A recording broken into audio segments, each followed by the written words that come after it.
నమస్తే, welcome to of the record. This is Tejaswi. ఆ MLA స్టైలే వేరు. అభివృద్ధే తన ఎజెండా. ప్రతిపక్షాల విమర్శలు ఏమాత్రం పట్టించుకోకుండా ప్రజలకు సేవ చేయడమే ఆయన నైజం. అయితే ఆయన ఇలాకాలో విచ్చలవిడిగా జరిగే మైనింగ్ అక్రమ రవాణా విషయంలో కఠిన చర్యలు తీసుకోవడం లేదన్న ఆరోపణలు ఆయన్ను వెంటాడుతున్నాయి. నియోజకవర్గంలో పార్టీని పరుగులు పెట్టించడంలో మంచి మేధావి అయినా నెల్లూరు జిల్లాలో జరిగే అక్రమ మైనింగ్ 99% ఆయన నియోజకవర్గంలోనే జరగడం ఆయనకు ఒక పెద్ద మైనస్గా మారిందట. ఇంతకీ ఆ నియోజకవర్గం ఏది, ఈ నాయకుడు ఎవరో తెలుసుకోవాలంటే let's watch this of the record.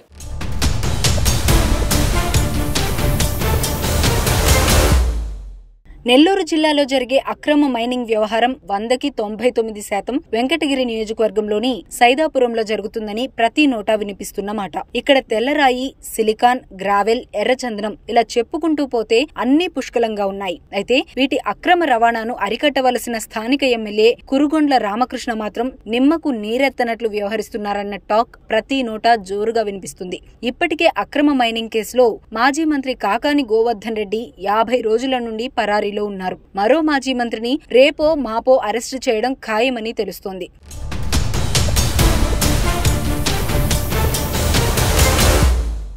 ద్వితీయ శ్రేణి నాయకులు ఇప్పటికే జైల్లో ఉన్నారు. అధికార పార్టీకి చెందిన నాయకుల కనుసైగల్లోనే ఈ అక్రమ మైనింగ్ జరుగుతుందని టాక్ వినిపిస్తోంది. స్థానిక ఎమ్మెల్యేతో పాటు నెల్లూరు ఎంపీ వేమిరెడ్డి ప్రభాకర్ రెడ్డి హస్తం కూడా ఉందని వైసీపీ మాజీ మంత్రి అనిల్ కుమార్ యాదవ్ కూడా ఇటీవల ఆరోపణలు గుప్పించిన విషయం తెలిసిందే. నియోజకవర్గంలో ఇంత దారుణం జరుగుతుంటే, కోట్లాది రూపాయల మైనింగ్ ఇతర రాష్ట్రాలకు, దేశాలకు తరలిపోతుంటే ఎమ్మెల్యే రామకృష్ణ ఎందుకు మౌనంగా ఉన్నారో అర్థం కావడం లేదని నియోజకవర్గంతో పాటు జిల్లా ప్రజలు కూడా చర్చించుకుంటున్నారు. ఎమ్మెల్యే రామకృష్ణ నియోజకవర్గంలో ప్రజలకు అందుబాటులో ఉంటూ కార్యకర్తలకు సహాయ సహకారాలు అందించడం బాగానే ఉంది. కానీ అక్రమ మైనింగ్ ను అరికట్టడంలో మాత్రం విఫలమయ్యారని విమర్శిస్తున్నారట.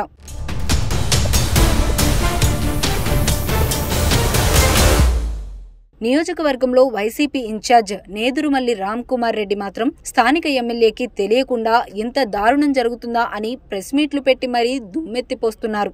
అన్ని ఆధారాలతో మీడియా ముందుకు వస్తున్నా గట్టిగా ప్రశ్నిస్తే అక్రమ కేసులు బనాయించి జైలుకు పంపుతున్నారని ఆరోపిస్తున్నారు. సైదాపురంలో జరిగే అక్రమ మైనింగ్ ను పరిశీలిస్తానని, అక్కడే కూర్చొని దీక్ష చేస్తానని మాజీ మంత్రి అనిల్ కుమార్ యాదవ్ అనడంతో ఇటీవల ఆ మైనింగ్ వద్ద వందలాది మంది పోలీసులు కూడా కాపలా కాయటం విశేషం. నియోజకవర్గ ప్రజలకు ఎంతో సహాయ సహకారాలు అందిస్తూ మంచి పేరు తెచ్చుకున్న ఎమ్మెల్యే రామకృష్ణ మైనింగ్ విషయంలో మాత్రం సైలెంట్ గా ఉండడంతో బాగా చెడ్డ పేరు తెచ్చుకున్నట్లు టీడీపీ కార్యకర్తలు ఆవేదన వ్యక్తం చేస్తున్నారు.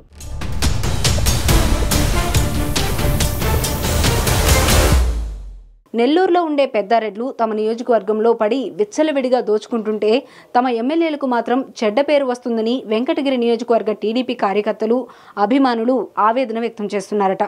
మరి చూడాలి, ఇప్పటికైనా ఎమ్మెల్యే రామకృష్ణ అక్రమ మైనింగ్ పై ఎలా రియాక్ట్ అవుతారో.